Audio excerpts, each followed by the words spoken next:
Hello guys, welcome to my YouTube channel. My name is Harjeet Kaur. हम कर रहे हैं Indian economy by Ramesh Singh और इसमें हमारा चैप्टर 7 चल रहा है इन्फ्लेशन एंड बिजनेस साइकिल। तो इसमें आज हम डिस्कस करेंगे बिजनेस साइकिल, जिसकी 4 फेजेस हैं: depression, recovery, boom and recession.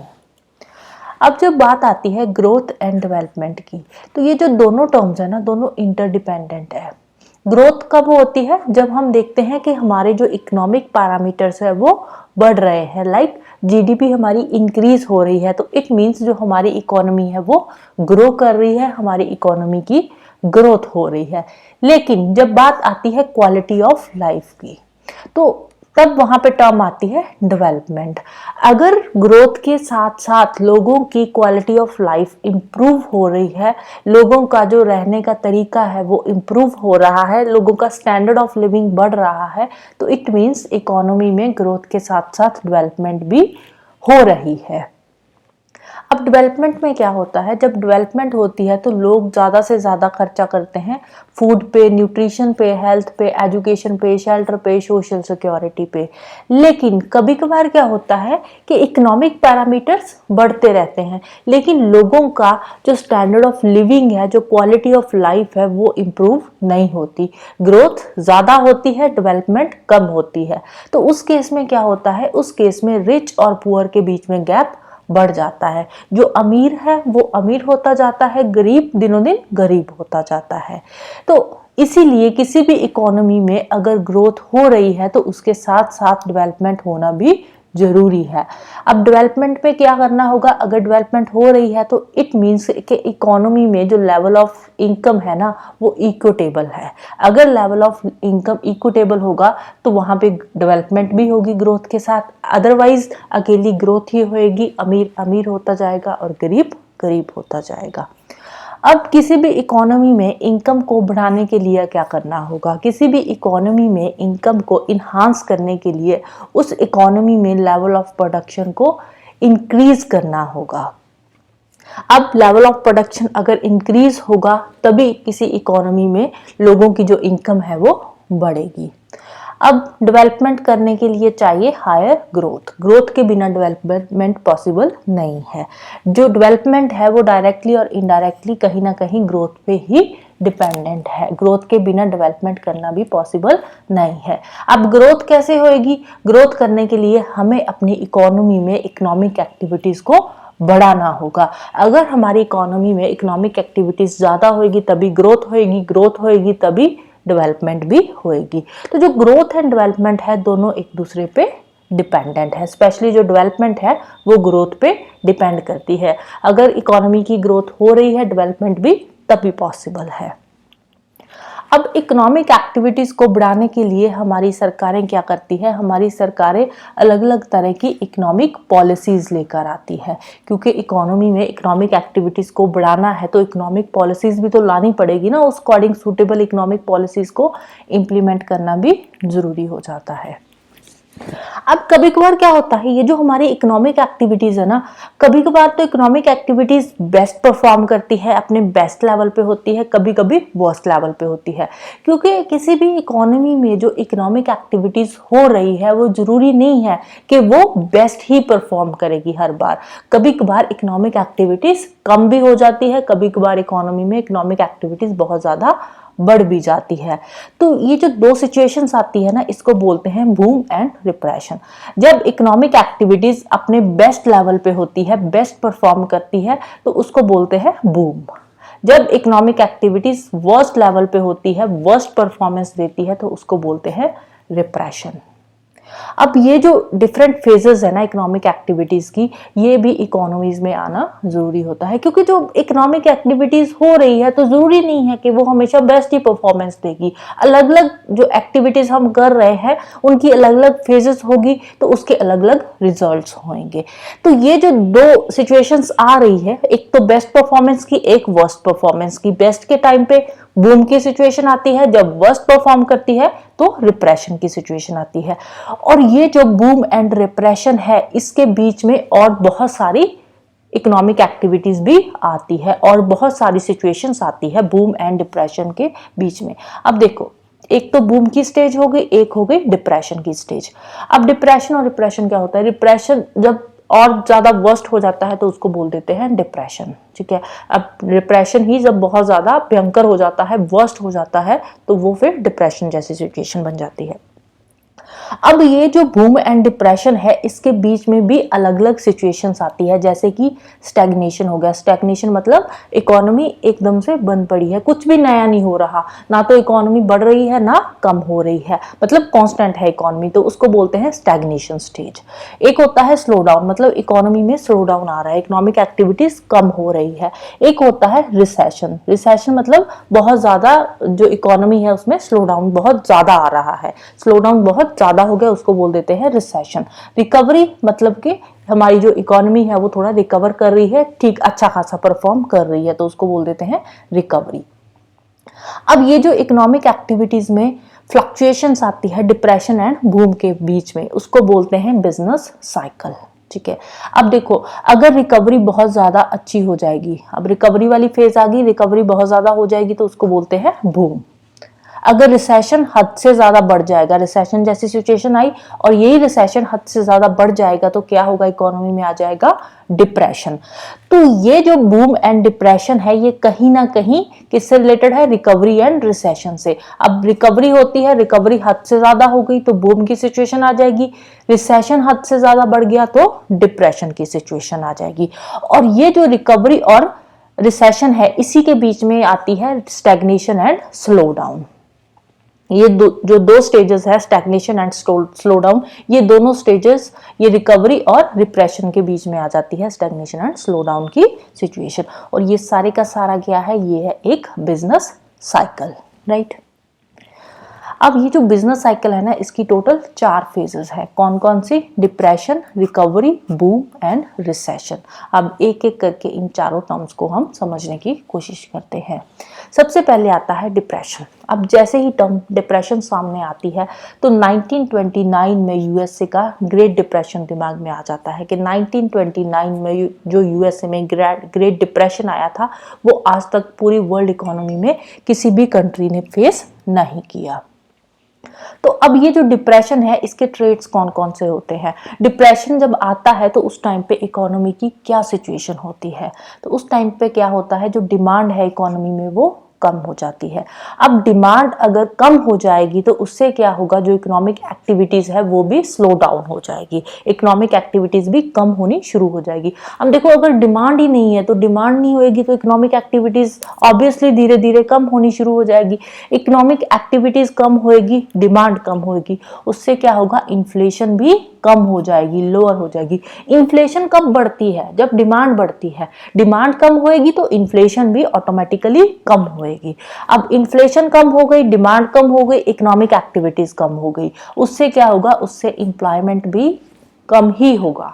Employment कम होएगा, अनएम्प्लॉयमेंट बढ़ जाएगा, लोगों की नौकरियां जानी शुरू हो जाएगी। 1929 में यूएसए में क्या होगा, एकदम से लोगों की नौकरियां चली गई थी, लोगों के हाथ में पैसा ही नहीं था। तो अब यहाँ पे भी सेम वही सिचुएशन आ रही है, एकदम से डिमांड गिर गई, इकोनॉमिक एक्टिविटीज कम हो गई, इन्फ्लेशन कम हो गई, लोगों की नौकरियां चली गई, अनएम्प्लॉयमेंट बढ़ गया। तो इससे क्या होगा, इससे लोग बिजनेस को चलाने के लिए क्या करते हैं, जो बड़े बड़े प्रोडक्शन हाउसेस होते हैं वो क्या करते हैं, वो फोर्स्ड लेबर करते हैं। अब प्रोडक्शन कॉस्ट को कम करने की प्रोडक्शन कॉस्ट को कम करने की कोशिश करते हैं, सो दैट के मार्केट में कॉम्पिटिटिव हो सके। अब देखो, मार्केट में इन्फ्लेशन कम है, जो चीज है, चीजों के दाम कम हो रहे हैं। अब चीजों के दाम कम हो रहे हैं तो अब मार्केट में सर्वाइव करना है तो आपको अपनी प्रोडक्शन कॉस्ट तो कम करनी पड़ेगी। प्रोडक्शन कॉस्ट कम करने के लिए क्या करेंगे, अब जो प्रोडक्शन हाउसेस है वो जो लेबर होगी उसको या तो वो कम रेट पे काम करवाएंगे, उनको वेजेस कम कर देंगे, या फिर फोर्सफुली लेबर से काम करवाएंगे कम वेजेस पे, ठीक है। तभी वो मार्केट में कॉम्पिटिटिव हो पाएंगे ना। अब उनको प्रोडक्शन कॉस्ट तो कम करनी पड़ेगी, तभी कम दाम पे मार्केट में चीजें बेच पाएंगे, क्योंकि लोगों के हाथ में पैसा तो है नहीं है। इन्फ्लेशन बिल्कुल ही लोअर हो गई है, बहुत ज्यादा कम हो गई है, डिमांड भी नहीं है, इकोनॉमिक एक्टिविटीज नहीं हो रही, तो अनएम्प्लॉयमेंट भी ऊपर से बढ़ रहा है। तो ऐसी सिचुएशन में जो प्रोडक्शन हाउसेज हैं वो अपनी प्रोडक्शन कॉस्ट को कम करने की कोशिश करते हैं। अब होता क्या है, अब ऐसी ये वाली जो इकोनॉमिक सिचुएशन आती है ना डिप्रेशन जैसी, ये बहुत ही भयंकर सिचुएशन होती है। अब ये जो फेज होता है डिप्रेशन का, इस टाइम पे मतलब कि जो इकोनॉमी होती है ना, इकोनॉमी पे सरकारों का भी कोई कंट्रोल नहीं रह जाता। जैसे कि यूएसए में, अब यूएसए में 1929 में जब ग्रेट डिप्रेशन आया था, अब उससे ग्रेट डिप्रेशन से बाहर आने के लिए उन्होंने क्या किया था, बाहर आने के लिए जो वहाँ की गवर्नमेंट थी उन्होंने स्ट्रांगली इंटरवीन किया था इकोनॉमी में। क्योंकि यूएसए में क्या है, यूएसए में कैपिटलिज्म है, सारी चीज़ें जो है वो प्राइवेट है, प्राइवेटाइजेशन बहुत ज़्यादा है यूएसए में। तो अब ग्रेट डिप्रेशन के टाइम पे फिर क्या हुआ, ग्रेट डिप्रेशन से बाहर आने के लिए यूएसए ने क्या किया, यूएसए की जो गवर्नमेंट थी उसने स्ट्रांगली इंटरवीन किया इकोनॉमी में, डेफिशिएंट फाइनेंसिंग लेकर आई government, monetary management, monetary policies लेकर आई, सो दैट की ग्रेट डिप्रेशन से यूएसए को बाहर निकाला जा सके। अब फिर वही क्वेश्चन आता है कि अगर किसी भी इकोनॉमी में डिप्रेशन आता है तो सरकारें क्या करेगी। सिंपल सा आंसर है कि ग्रेट डिप्रेशन आने ही ना दो, क्योंकि 1929 में जो ग्रेट डिप्रेशन आया था तो वो बहुत ही भयंकर ग्रेट डिप्रेशन था। तो अब उस टाइम पे जो यूएसए ने किया था ग्रेट डिप्रेशन से बाहर आने के लिए, तो सेम वही मेजर्स इकोनॉमी लेगी। जहां पे ग्रेट डिप्रेशन आ रहा है तो उससे भी बेस्ट तरीका है कि आप ग्रेट डिप्रेशन को अवॉइड ही करो, डिप्रेशन इकोनॉमी में आए ही ना, डिप्रेशन को अवॉइड करने की कोशिश करो। अब ये जो मॉडर्न इकोनॉमीज है ना, ये क्या करती है, ये पहले ही सिम्टम्स देख लेती है कि इकोनॉमी में अगर उनको लगता है कि डिप्रेशन के सिम्टम्स आ रहे हैं, डिप्रेशन आएगा, तो वो पहले से ही डिप्रेशन को अवॉइड करने की कोशिश करती है। फिर नेक्स्ट आती है रिकवरी। रिकवरी क्या होता है, जो लो प्रोडक्शन फेज, हमने अभी देखा ना कि प्रोडक्शन भी, अब देखो प्रोडक्शन बढ़ाने के लिए फोर्स लेबर यूज कर रहे हैं, तो डिमांड बहुत कम हो रही है, डिमांड कम है। तो अब ये जो लो प्रोडक्शन फेज रिकवरी में आ रही है ना, लो प्रोडक्शन फेज से सर्वाइव करने के लिए जब इकोनॉमी सर्वाइव करना शुरू कर देती है तो उसको बोलते हैं रिकवरी। मतलब कि धीरे धीरे इकोनॉमी की रिकवरी हो रही है। जो लो प्रोडक्शन फेज होती है, लो प्रोडक्शन फेज से क्या होता है, डिप्रेशन आता है, रिसेशन आता है, स्लो डाउन आता है, ठीक है, धीरे धीरे स्लो डाउन आना शुरू हो जाता है। लेकिन उसके बाद फिर सरकारें क्या करती है, सरकारें कुछ नए फिस्कल मेजर्स लेती है, मॉनिटरी मेजर्स लेती है, सो दैट के डिमांड को बढ़ाया जा सके, प्रोडक्शन को बढ़ाया जा सके, अल्टीमेटली इकोनॉमी में थोड़ी रिकवरी करी जा सके। रिकवरी के लिए सरकार अलग अलग मेजर्स लेती है, कुछ मॉनिटरी मेजर्स लेती है, कुछ फिस्कल मेजर्स लेती है। अब रिकवरी में होता क्या है, इसके मेजर इकोनॉमिक ट्रेड्स क्या है रिकवरी के। रिकवरी के टाइम पे क्या होता है, जो डिमांड है वो बढ़ जाती है। अब डिमांड बढ़ेगी तो लेवल ऑफ प्रोडक्शन भी इंक्रीज करनी पड़ेगी, लेकिन डिमांड बढ़ने के साथ साथ एकदम से जो लेवल ऑफ प्रोडक्शन है वो इंक्रीज नहीं होती। लेवल ऑफ प्रोडक्शन अगर एक्सपैंड करनी है तो उसके लिए नई नई इन्वेस्टमेंट्स होएगी, लोग ज़्यादा से ज़्यादा पैसा इन्वेस्ट करेंगे, उससे क्या होगा, डिमांड बढ़ेगी। अब देखो डिमांड तो बढ़ गई है, अब डिमांड बढ़ने से क्या होगा, इन्फ्लेशन बढ़ेगी, ठीक है, डिमांड बढ़ी है, ठीक है, अगर कहीं पे 10 पेन है, अब वहाँ पे डिमांड 20 पेन की है, तो वहाँ पे क्या है, उनका दाम बढ़ जाएगा, इन्फ्लेशन बढ़ जाएगी। डिमांड बढ़ेगी तो डिमांड के साथ इन्फ्लेशन तो बढ़ेगी ही बढ़ेगी। तो इससे क्या है, अब हमने देखा था जब इन्फ्लेशन होती है तो इन्फ्लेशन के टाइम पे जो बोरोअर होता है उसको फायदा होता है, लेंडर को इतना ज़्यादा फायदा नहीं होता है। ऐसा नहीं है कि लेंडर नुकसान में जाता है, लेंडर को भी फायदा होता है, लेकिन उतना फायदा नहीं होता जितना बोरोअर्स को होता है। तो जो बोरोइंग्स होती है इन्वेस्टर्स के लिए वो चीप हो जाती है, सस्ती हो जाती है, उनको फायदा ज़्यादा होता है। अब प्रोडक्शन बढ़ाने के लिए क्या होगा, नए नए एम्प्लॉयमेंट अवेन्यूज क्रिएट होंगे, अनएम्प्लॉयमेंट रेट जो है वो कम होना शुरू हो जाएगा, क्योंकि डिमांड बढ़ी है, प्रोडक्शन तो बढ़ानी पड़ेगी। अब प्रोडक्शन बढ़ानी है तो उससे प्रोडक्शन बढ़ेगी तो एम्प्लॉयमेंट भी बढ़ेगी। अगर प्रोडक्शन कम होगी तो एम्प्लॉयमेंट कम होगी, प्रोडक्शन बढ़ेगी तो एम्प्लॉयमेंट भी ऑटोमेटिकली बढ़ेगी ही बढ़ेगी। अब इससे क्या होगा, अनएम्प्लॉयमेंट रेट कम हो रहा है, एम्प्लॉयमेंट रेट बढ़ रहा है, मतलब लोगों के हाथ में पैसा आ रहा है, लोगों की जो इनकम है वो बढ़ रही है। इनकम बढ़ेगी ऑटोमेटिकली डिमांड बढ़ेगी, वही बिजनेस साइकिल हो गया, ठीक है, इनकम बढ़ी, डिमांड बढ़ी, डिमांड बढ़ी, प्रोडक्शन बढ़ी। तो अब प्रोडक्शन बढ़ रही है, डिमांड बढ़ रही है, मतलब इकोनॉमी थोड़ा रिकवर कर रही है, रिकवरी वाली स्टेज की तरफ इकोनॉमी जा रही है। अब इकोनॉमी को रिकवरी स्टेज में लाने के लिए सरकारें क्या करती है, इंटरेस्ट रेट कम कर देती है, टैक्स ब्रेक्स आ जाते हैं, और साथ ही साथ जो एम्प्लॉयज हैं उनकी सैलरीज इंक्रीज कर देती है, सो दैट कि लोगों के हाथ में पैसा आए।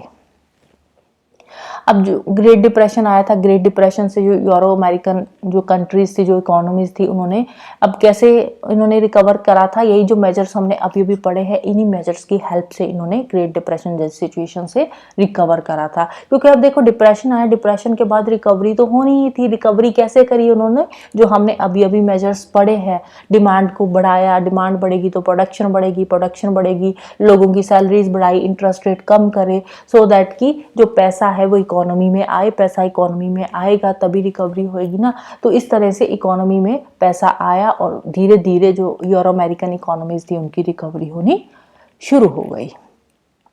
इसके अलावा अगर हम इंडिया की बात करें तो बेस्ट एग्जांपल इंडिया की भी आ जाती है, जो 1997 से लेकर 2002 के बीच का जो इंडिया का टाइम था, उस टाइम पे इंडिया में भी स्लो डाउन और रिसेशन चल रहा था। 1997 से लेकर 2002 के बीच में स्लो डाउन था, रिसेशन था, लेकिन वो ग्रेट डिप्रेशन जैसी सिचुएशन इंडिया में नहीं आई थी। लेकिन स्टिल इंडिया की इकोनॉमी में भी उस टाइम पे बहुत ज़्यादा स्लो डाउन आ गया था, रिसेशन आ गया था 1997 से 2002 के बीच में। फिर नेक्स्ट आता है बूम।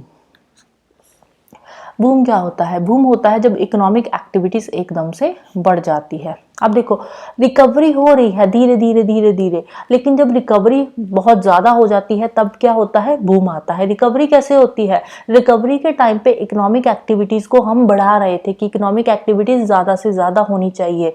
इकोनॉमिक एक्टिविटीज़ अगर मार्केट में ज़्यादा होगी तभी रिकवरी होगी, लेकिन इकोनॉमिक एक्टिविटीज़ जब बहुत ज़्यादा हो जाती है तो उसको बोलते हैं बूम।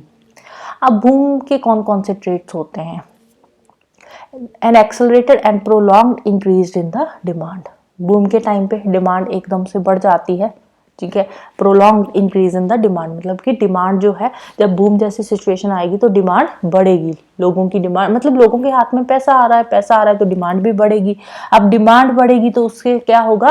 प्रोडक्शन लेवल भी इंक्रीज करना होगा, आउटपुट भी इंक्रीज करनी होगी। प्रोडक्शन बढ़ेगा तभी हम लोगों की डिमांड को पूरा कर पाएंगे ना। अब इससे होता क्या है? इससे होता है इकोनॉमी हीट अप हो जाती है, डिमांड सप्लाई लैग सीधा सीधा दिखने लगता है। अब देखो डिमांड एकदम से बढ़ी तो एकदम से प्रोडक्शन बढ़ाना पॉसिबल नहीं होता। प्रोडक्शन बढ़ाने के लिए भी कुछ टाइम चाहिए होता है, जैसे कि कोरोना के टाइम पे। कोरोना के टाइम पे क्या हुआ था, ठीक है। वैसे वो बूम का उसके साथ कोई लेना देना नहीं है, ये सिर्फ मैं आपको बता रही हूँ सप्लाई, डिमांड और सप्लाई का, कि एकदम से डिमांड जब बढ़ती है तो सप्लाई इंक्रीज नहीं होती। कोरोना के टाइम पे मास्क की एकदम से डिमांड बढ़ी, साथ ही साथ जो सैनिटाइजर थे, हैंड सैनिटाइजर, उनकी डिमांड बढ़ी, लेकिन इनकी डिमांड बढ़ी थी एकदम से, इनकी सप्लाई नहीं बढ़ी थी। इससे क्या होगा? इनके जो रेट थे एकदम से बढ़ गए थे। अब देखो डिमांड के साथ साथ एकदम से सप्लाई बढ़ाना पॉसिबल नहीं होता है, कुछ टाइम लगता है सप्लाई को भी बढ़ाने के लिए, प्रोडक्शन लेवल इंक्रीज करने को कुछ टाइम लगता है। तो जो डिमांड सप्लाई है ना, इसके बीच में गैप आता है, कुछ टाइम का गैप जो है आता है जब एकदम से डिमांड किसी चीज की बढ़ती है। लेकिन वो जो सिचुएशन थी वो बूम की सिचुएशन नहीं थी, ठीक है। ये सिर्फ मैं आपको डिमांड सप्लाई वाला समझाने के लिए मैंने ये एग्जांपल दी है मास्क की, हैंड सैनिटाइजर की, अदरवाइज बूम के साथ इसका कोई लेना देना नहीं है। अब जब डिमांड एकदम से बढ़ती है तो एकदम से सप्लाई नहीं बढ़ती है, सप्लाई बढ़ने में थोड़ा टाइम लगता है। अब यहाँ पे डिमांड बढ़ी, इकोनॉमी हीट अप हुई, तो डिमांड सप्लाई के बीच में यहाँ पे लैग दिखने लगा, एक गैप आ गया डिमांड और सप्लाई के बीच में। डिमांड सप्लाई के बीच में मिसमैच हो गया, मार्केट फोर्सेस मिसमैच हो गई, उससे क्या होगा? उससे इन्फ्लेशन एकदम से बढ़ेगी। अब देखो डिमांड चीज की ज्यादा है, सप्लाई उतनी नहीं है, तो चीजों के जो दाम है वो बढ़ जाएंगे, ठीक है। अब पेन की सप्लाई कितनी है? पीछे से 10 पेन आ रहे हैं, लेकिन डिमांड कितनी है? 20 पेन की है, 20 पेन की डिमांड है, 10 पेन की सप्लाई है, तो उस केस में क्या होगा? इन्फ्लेशन बढ़ेगी, इसके दाम बढ़ जाएंगे। अब यहाँ पे अगर एक पेन की कॉस्ट 10 रुपए थी तो अब ये 10 रुपए से बढ़कर कितनी हो जाएगी? 15 या 20 रुपए हो जाएगी एक पेन की जो कॉस्ट है, क्योंकि डिमांड ज्यादा है, सप्लाई कम है। डिमांड ज्यादा हो जाएगी, सप्लाई कम हो जाएगी, तो जो इन्फ्लेशन है वो भी बढ़नी ज़्यादा हो जाएगी। इसके साथ साथ कुछ स्ट्रक्चरल प्रॉब्लम्स भी आएगी, लाइक इन्वेस्टेबल कैपिटल्स की शॉर्टेज हो जाएगी, लोगों की सेविंग्स कम हो जाएगी, स्टैंडर्ड ऑफ लिविंग भी धीरे धीरे गिरना शुरू हो जाएगा, क्योंकि अब इन्फ्लेशन बढ़ रही है। तो इन्फ्लेशन बढ़ेगी तो लोग अपने जो नेसेसरी चीज़ें हैं, जो ज़रूरत की चीज़ें हैं, उन पे खर्चा करेंगे, तो स्टैंडर्ड ऑफ लिविंग भी यहाँ पे जो है वो धीरे धीरे कम होना शुरू हो जाएगा। अब ये जो रिकवरी है, रिकवरी तो इकोनॉमी के लिए अच्छी है, लेकिन रिकवरी जब हद से ज़्यादा बढ़ जाती है तो क्या हो जाता है, बूम की सिचुएशन आ जाती है। और ये जो बूम की सिचुएशन है ना, शॉर्ट टाइम पीरियड के लिए अच्छी है, शॉर्ट रन के लिए ठीक है, बूम आ गया। लेकिन ये जो बूम जब लॉन्ग रन में रहता है ना, बहुत ज़्यादा टाइम तक बूम रहता है, तो फिर वहाँ पे इसके नेगेटिव साइड्स भी सामने आने लगते हैं। कुछ टाइम के लिए बूम इकोनॉमी के लिए अच्छा होता है, लेकिन जब बूम ज़्यादा टाइम तक इकोनॉमी में रहता है तो वहाँ पे फिर जो बूम होता है वो भी अच्छा नहीं होता, क्योंकि बूम से क्या होता है, बूम से प्राइस राइज होने शुरू हो जाते हैं, चीज़ों के दाम बढ़ने शुरू हो जाते हैं, इकोनॉमी में अपवर्ड फ्लक्चुएशन होनी शुरू हो जाती है। जो सप्लाई साइड पैटर्न है वो भी बिल्कुल हिल जाता है, पीछे रह जाता है। डिमांड बढ़ रही है, सप्लाई जितनी है उतनी ही है। अब डिमांड सप्लाई के बीच में कहीं ना कहीं गैप हो जाता है, क्योंकि डिमांड बढ़ रही है, सप्लाई बढ़ाने की ज़रूरत है, लेकिन एक बार के लिए डिमांड सप्लाई में गैप आएगा ही आएगा। तो रिकवरी जब होती है, रिकवरी के बाद क्या होता है, जब रिकवरी हद से ज़्यादा बढ़ जाती है तो बूम होता है। ठीक है, रिकवरी हुई, रिकवरी बहुत ज़्यादा हो गई तो बूम हो गया। लेकिन ये जो बूम है ना, शॉर्ट रन में अच्छा है, लॉन्ग रन में अच्छा नहीं है। इवन के जो डेवलप्ड वर्ल्ड है ना, 1990s के टाइम पे स्पेशली यूएस वगैरह है, तो वहाँ पे भी उस टाइम पे बूम जैसी सिचुएशन उनको देखने को मिली थी। इंडिया की बात करें तो इंडिया में भी सेम सिनेरियो हमने फेस करा था 2002-03 में। अब हमने बोला था कि 1996-07 से लेकर 2002-03 तक इंडिया में क्या सिचुएशन थी, रिकवरी हो, रिसेशन जैसी सिचुएशन आ गई थी। ठीक है, बाद में धीरे धीरे रिकवरी हुई। अब 2002-03 में रिकवरी हुई, रिकवरी होने के बाद क्या हुआ, बूम आ गया। एकदम से जो रेट ऑफ इन्फ्लेशन था इंडिया में बढ़ के कितना हो गया था, 8% तक चला गया था। जो हेल्दी रेंज ऑफ इन्फ्लेशन है वो हमारी कितनी होनी चाहिए, 2 to 6% तक होनी चाहिए। लेकिन यहाँ पे जो हमारा रेट ऑफ इन्फ्लेशन था बढ़ के 8% तक पहुंच गया था 2002-03 में, क्योंकि पहले रिसेशन चल रहा था हमारे 96-07 के टाइम पे। रिसेशन के बाद 2002-03 में जब बूम आया तो बूम कुछ टाइम के लिए ठीक रहता है, लेकिन बूम जब ज़्यादा टाइम तक रहता है तो वो भी अच्छा नहीं होता। तो यहाँ पे जब बूम आया तो एकदम से इन्फ्लेशन बढ़ी, इन्फ्लेशन रेट हो गया इंडिया में 8%। लेकिन ये कुछ महीनों के लिए हुआ था, लॉन्ग रन तक नहीं चला था। कुछ टाइम तक ये जो इन्फ्लेशन रेट था 2002-03 में हमारे इंडिया में भी बढ़ गया था। तो ज़्यादातर जो एक्सपर्ट्स हैं उनका क्या मानना है, उनका मानना है कि ये जो बूम वाली फेज़ है ना, ये भी आनी ज़रूरी है इकोनॉमी में, लेकिन लॉन्ग रन में इसके भी फिर आगे साइड इफेक्ट्स देखने को मिल जाते हैं। और जब बूम आता है तो उस टाइम पे क्या होता है, इकोनॉमी ओवरहीट हो जाती है। ठीक है, बूम के टाइम पे इकोनॉमी क्या हो जाती है, ओवरहीटिंग हो जाती है। ओवरहीटिंग मतलब इकोनॉमी में बहुत ज़्यादा पैसा आ जाता है। जब पैसा आएगा तो इन्फ्लेशन तो बढ़ेगा ही बढ़ेगा। तो ओवरहीटिंग के सिम्टम्स क्या होते हैं, कैसे पता चलता है कि हमारी इकोनॉमी ओवरहीट हो गई है। मिड 2007 के टाइम पे हुआ था यहाँ पे भी। तो ओवरहीटिंग के टाइम पे क्या होता है, जो एग्रीगेट डिमांड है ना वो फिर गिर जाती है। ओवरऑल जो डिमांड होती है वो कम हो जाती है, क्योंकि अब देखो चीज़ें महंगी हो जाएगी, कब तक लोग खरीदेंगे, एक लिमिट तक खरीदेंगे, उसके बाद जो डिमांड है वो कम हो जाएगी। डिमांड कम होएगी तो उससे क्या होगा, प्रोडक्शन भी कम होएगी। डिमांड कम हो रही है तो प्रोडक्शन भी कम हो जाएगी। प्रोडक्शन लेवल कम होएगा तो लोगों की नौकरियां चली जाएगी, एम्प्लॉयमेंट अपॉर्चुनिटीज जनरेट होएगी ही नहीं।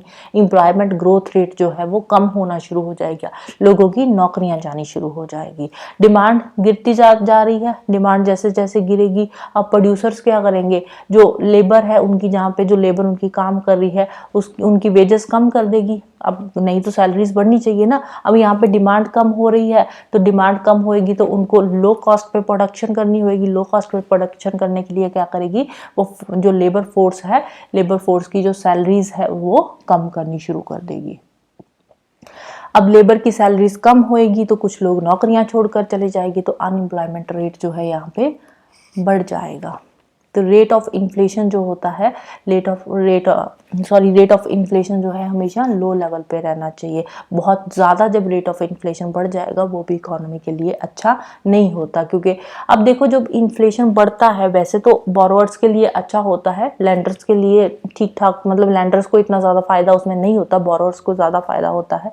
लेकिन लॉन्ग रन में रेट ऑफ इन्फ्लेशन ज़्यादा अच्छा नहीं होता, उससे न्यू इन्वेस्टमेंट डिस्करेज होती है, लैंडिंग भी डिस्करेज होती है, राइट।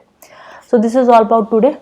हम नेक्स्ट वीडियो में कंटिन्यू करेंगे। तो जाने से पहले वीडियो को लाइक कर देना, शेयर कर देना और चैनल को सब्सक्राइब कर लेना। Thank you, bye bye and have a nice day.